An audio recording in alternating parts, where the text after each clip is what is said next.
En este vídeo del martes 31 de marzo vamos a ver lo que son las oraciones activas y las oraciones pasivas.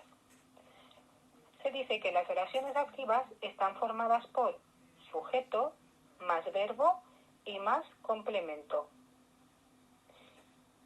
Como podemos ver en el ejemplo de abajo, tenemos Iván ayudó a los compañeros. Está compuesta por sujeto, verbo y complemento directo. Si vamos a la oración Lucas dirige el partido, vemos que también está formada por un sujeto, un verbo y un complemento directo.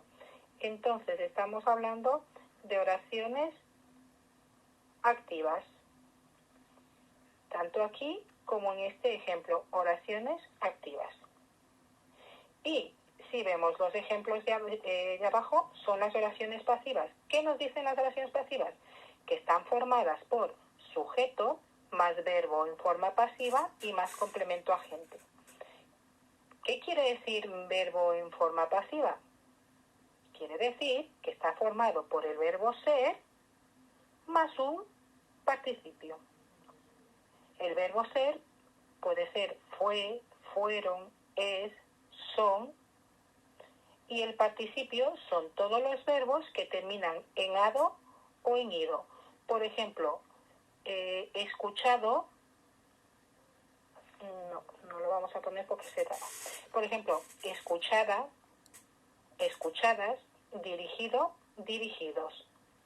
Aquí pueden cambiar de acuerdo al género, femenino o masculino.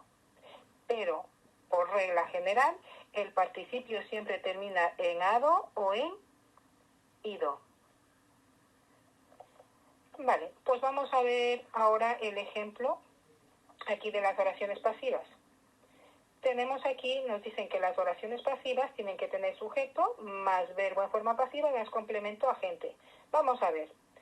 En el ejemplo de los compañeros fueron ayudados por Iván, tenemos un sujeto. Si nos fijamos en el verbo, tenemos fueron ayudados, fueron, es una forma del verbo ser, ayudados, termina en ado, entonces estamos hablando de un participio. Y el complemento agente. Vamos a explicar ahora a continuación por qué es complemento agente. Entonces vemos que esta oración es una oración pasiva. Esta oración activa la hemos transformado en oración pasiva. ¿Cómo? Vemos que el complemento directo de la oración activa, vamos a utilizar este lapicito de aquí, el complemento directo de la oración activa en la oración pasiva pasa a ser el sujeto. Y el sujeto de la voz activa pasa a ser el complemento agente. En esta oración pasiva, los compañeros fueron ayudados por, nos vamos a ayudar siempre de la preposición por, para poder hacer la oración pasiva. ¿Sí, chicos? Bueno, vamos a ver otro ejemplo y así nos aclaramos un poquito más.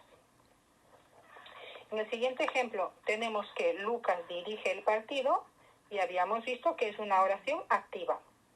Esta oración activa se ha pasado a oración pasiva. ¿Cómo se ha pasado a oración pasiva? Vamos a ver.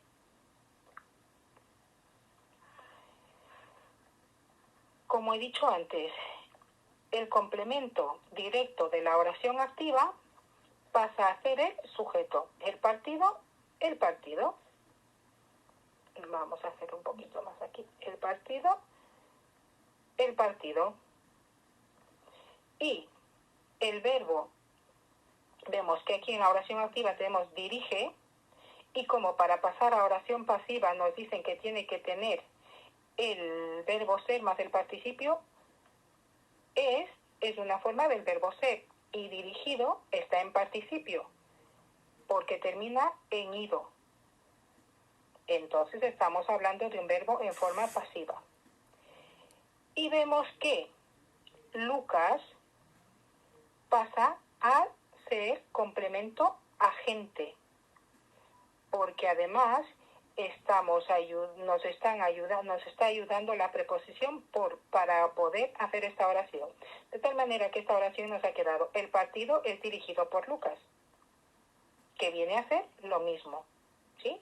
Lucas dirige el partido es dirigido por Lucas.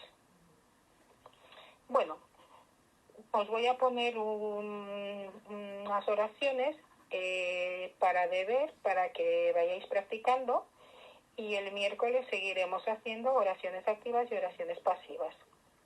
Iremos poniendo ejemplos y ya iremos viendo. Bueno, ánimo muchachos.